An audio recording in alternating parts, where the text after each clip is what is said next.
All right. Great to be back. Uh, really good practice this morning. As we've talked about before, this is almost a roster that's half new from last season. So, obviously, a lot of work to do with that, but a lot of excitement of some guys that have been or could be really good players. And we've got a lot of work to do to put that together with all the pieces. And you guys have kind of heard this speech before. That system can work sometimes, even in professional sports, with a lot of big name free agents, and I refer to the NBA. And sometimes if they mesh together, it works really well, but it just doesn't automatically work together, and sometimes it doesn't. So it's not just that easy of having these pieces that look like they're supposed to be really good or have performed really well or were big recruits out of high school. There's a lot to do to put them together and for them to mesh together and come together to be a good, really good team. But exciting to be out there with a lot of pieces to work with and try to bring them together and gel together. Defensively, there are a lot of new pieces, even more than offense. And that probably will take a little more time because of the new coaches and new system on defense to get all that practiced, put together, and to the level that we want to play at. But we're excited about our new coaches and new players over there. And so got a lot of work to do.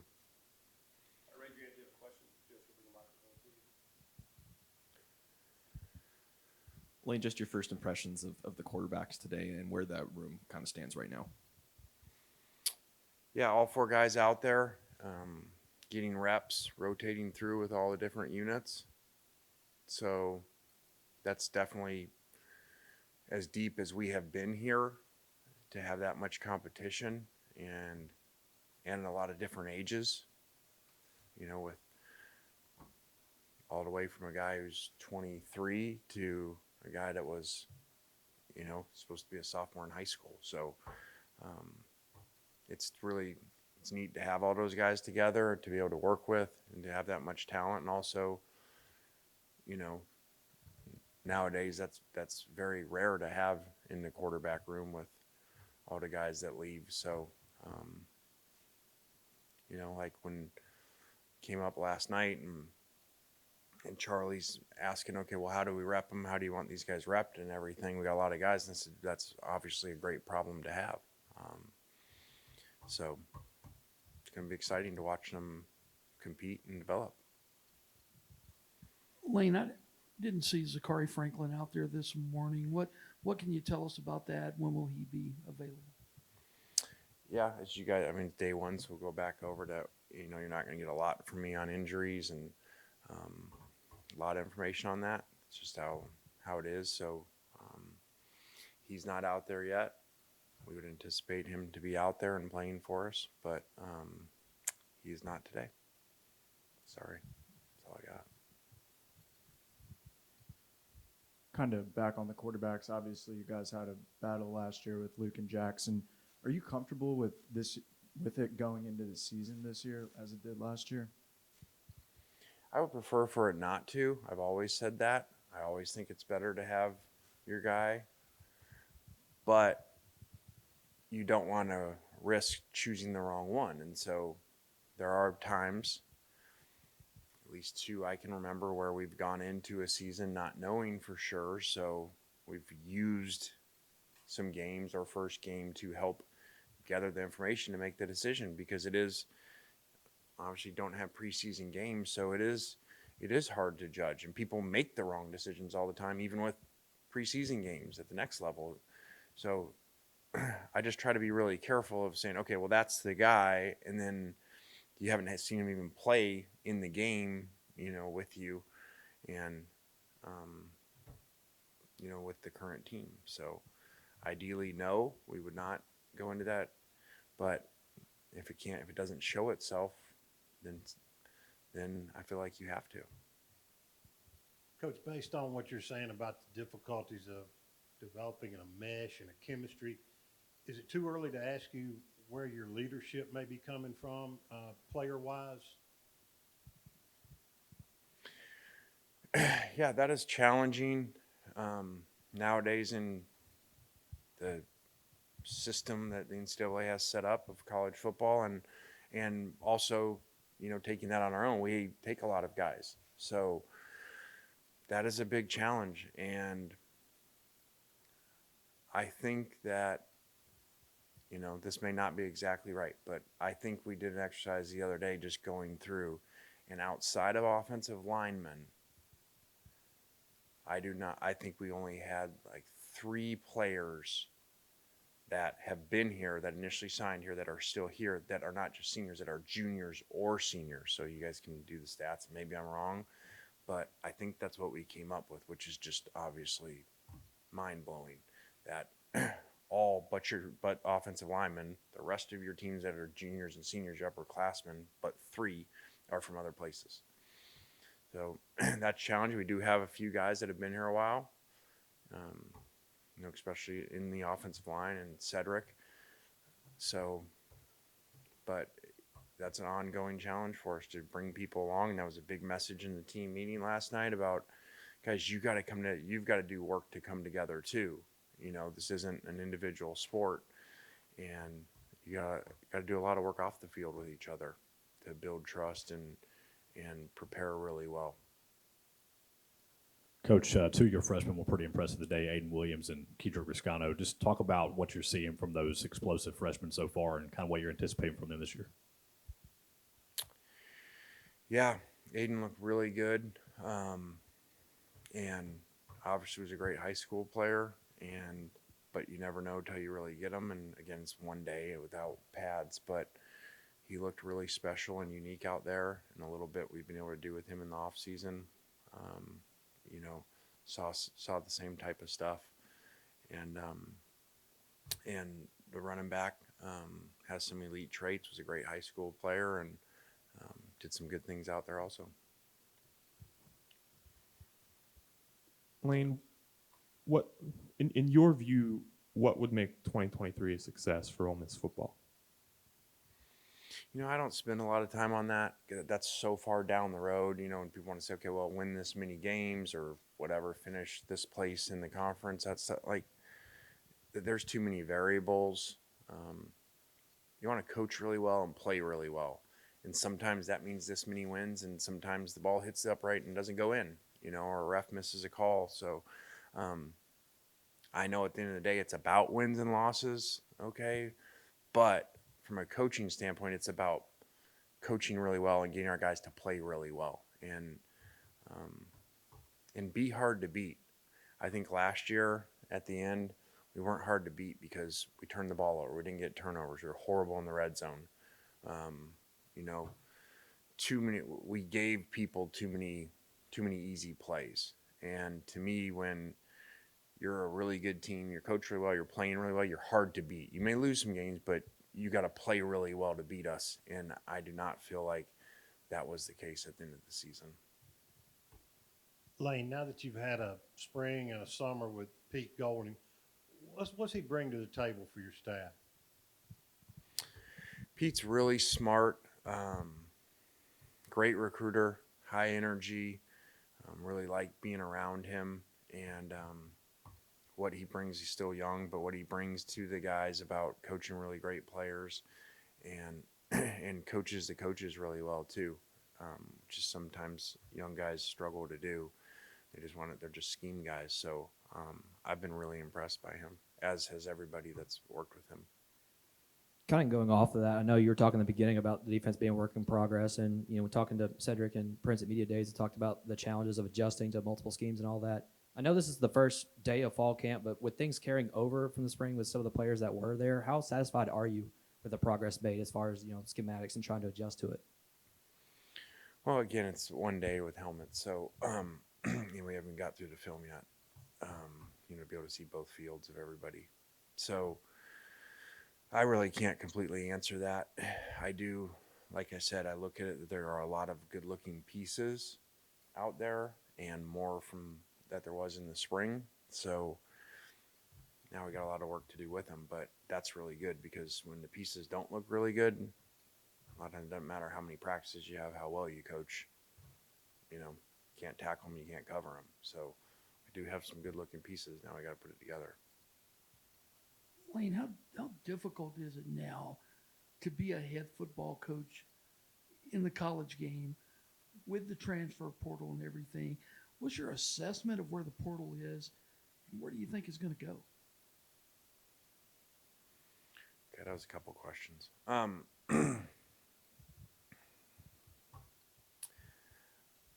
I think it's extremely challenging. And again, I'm not complaining about my job because Jimmy Sexton won't like this, but I've mentioned it before. I think we are extremely overpaid for what we do because we have awesome jobs that it's fun to come here every day, and people will say pressure and all that, but we're extremely overpaid. They'll tell you that's the market, but it's really challenging now because it's really hard to build a team and it's really hard to build a program because every year is so new, and I've been vocal about it. Now, so don't get me wrong.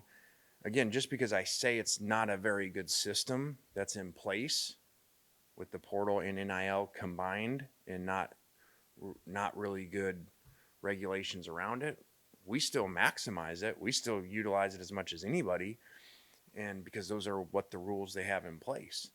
But I mean, it's just I said in a meeting today, there's no sport like it that you can look to say, okay, this is how you do it, and this is how you manage a team, and this is how, and you really, in some ways, if you take a freshman and they're a really good player and you put a really good scheme in and coach them really well and get them the ball a lot, well, you're creating your own problem because now all of a sudden at the end of the season, everybody wants him and wants to go pay him all this money because of his production. So that doesn't happen. Usually your rookies, they play really well. You've got them for their rookie contract. So it's very challenging. And the parts I don't like is you get away from X's and O's sometimes. I mean, we're still here the last few days. Our roster's not even done yet. We're still in a couple guys potentially here that maybe practicing tomorrow that aren't here today. I mean, that's not normal. And so it's just really unique. Lane, to that point, obviously media days, your kind of center of your talking points was the NIL and the transfer portal. Just from that day after you kind of were on that stage and the time since, what kind of has been your reaction from people and maybe your thoughts on the comments others have had or criticisms to those statements? Yeah, I mean, I'm okay. It is what it is. People are going to, when you sit up here and talk for a while, they're going to take little parts of it and cut down the paragraph or the sentence, and then it plays different than what you're saying. So, to be clear, and like I mentioned just earlier, it's a really bad system, like I said. Okay, I didn't say all of college football's broke. I didn't say that. I'm talking specifically about two things, the portal and NIL, and them coming together at the same time basically a couple years ago, and it not being thought out of the issues that come around that. So, but at the same time, we're still trying our best to utilize whatever rules they are, and I think our collective does a great job. So again, I wasn't complaining about anything here. I was just talking about the system that's out there. Walker Jones, our collective, our donors have done a great job. So there just needs to be a lot of work done on the system that is around it because, like I said, there's no sport at any level where your players just twice a year can opt into free agency, and there's no way to sign them to longer than that. And again, I never complain about the money that they get. You should be able to have longer contracts. It looks like, I know you can't comment specifically about recruiting, but it looks like you're having more success with high-level high school guys now than maybe you did when you first got here even a couple of years ago. In an ideal world, are you landing more of those guys where you become less dependent on the portal? Ideally, yeah. I think that is the blueprint to win over a long period of time is not to redo your roster every year through the portal, in my opinion. You're going to have ups and downs doing that. No different than if you rebuild all the time through free agency and don't draft well. So that is not the ideal way to do it. I'm just maximizing the situation we're in. Each year changes depending on where you're at, what your situation is, how many guys went in. But I don't know, if you, again, I can't talk specifics, if you see better players are signing here out of high school now. I think maybe it's a couple years of having on-field success, especially a really good run for, a year and a half until the end of last year. Like I told our guys, every year is different, and we didn't play well down the stretch, but at the same time too, guys, we're 8-1 with the ball in the red zone to beat Alabama to go to 9-1. So there were some good things being done there, and I think recruits have seen that. And so I do feel like we are getting better high school player attention now. We'll get questions up top. Lane, you talked about all kind of the turnover on the team, and on defense, there's obviously been a lot of that, as you mentioned. I think last year it was something around like 3 guys who were brand new from the portal that started the majority of the games for y'all. This year it could be much more than that. When you combine that with a brand new defensive coordinator, are you on closer to the side of, a little worried, or how confident are you in that group because everyone's so new? Yeah, I'm like you guys know, I'm realistic in my answers. Yeah, I'm worried. I mean, I have nothing to say. Okay, I haven't seen them perform together. New coordinator, a lot of new staff, and a lot of brand new players. So, yeah, that's a high level concern. Now, I'm excited about the pieces, the coaches and the players, but that's a long way from them playing really well together and knowing what to do and not blowing coverages and fitting every run right and things. So, but I'm very excited about that. And it just is what it is. I always say you can't follow the book that was written 100 years ago, how to coach. You got to evolve and adjust. Well, this book has dramatically changed because I looked out there at one point today. I remember like we went out and the unit that was out there, and because I'm kind of, looking at it, it is so new, especially on that side of the ball. And there was 11 defensive players out there and 1 signed here out of high school. So, is what it is. Yeah. Any other questions up top? Yeah, last year after the Central Arkansas game, Jackson had kind of talked about the situation of the starting quarterback job going into the season as, a little bit of a whirlwind, and he said he did a good job, blocking it out, but sometimes got a little foggy if he would second guess himself sometimes at practice. If, the quarterback competition got a little late, is that something you've spoken to him about, and is that anything that, you're concerned about if it impacts him? Yeah, and I've talked to him. Those quarterback competitions, those have to happen and go later than the player wants them to. Certainly the player wants to be the quarterback and doesn't want that to keep dragging on, but that's not my job, is to please one player. I've got to do what's best for the team. And so that's why, it went so long to figure out, to make sure that we're making with the most information we can get in, the best decision. So, and I get it. I got no problem that players get frustrated sometimes with that. But I think we communicate really well with them so that they understand what's going on and why we're doing the things that we do. Any more questions down low? One more. Just your thoughts on the new facility, and has it brought any more motivation to the players, team, just program itself? Yeah, it's awesome to, be in here. Again, donors did a great job raising the money to build it. And, we were in the transition period a long time, all last season being over there. And even our players, they really haven't had a locker room for a long time. So, it's really exciting. And I'm sure that falls into that, success you say you're seeing with high school recruiting too. Because these ones prior to this came and visited and didn't see anything, they just saw drawings. So now it's real. All right, thanks, guys. All right, guys, thanks.